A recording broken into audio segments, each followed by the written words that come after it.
Behind the scenes binder update. Isa na namang haul, pero matagal na tong nakatenggang video na to. As usual, mga walang time mag-edit. Tas ngayon lang nagka-free time o kaya time mag-upload. So ayun, matagal ko na nakuha to. Ito yung price ng binili ko at price ng collector ngayon. Kayo nang bahala kung sulit or lugi. Tapos ayun, nung time na to parang nag-enjoy ako doon sa mga e-reader na cards.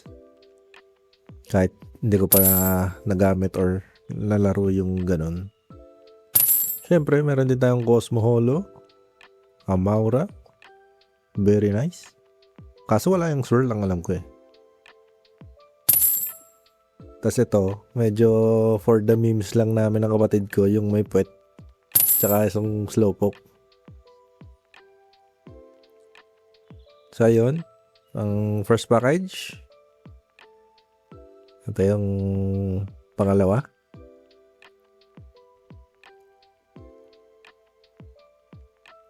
Hop! Uy! Alam niyo ba yan? Kung alam niyo yung regular holo, tsaka reverse, tsaka Cosmo, syempre, meron din tayong cracked ice. Para siyang para siyang glass. Ayun o. Iba yung pagkaholo niya. Puro mga Itong next is, ano ba to? Tatanggalin pala muna sa top loader. Whoop! Milk tank. Sa mga gusto ng milk tank dyan. Another e-reader card. Hop. Onyx. Talaga nag-enjoy pala ako sa sa pamimili ng mga e-readers. Gumagana pa kaya yan?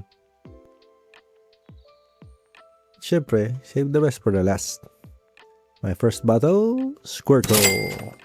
Nice. Another collection.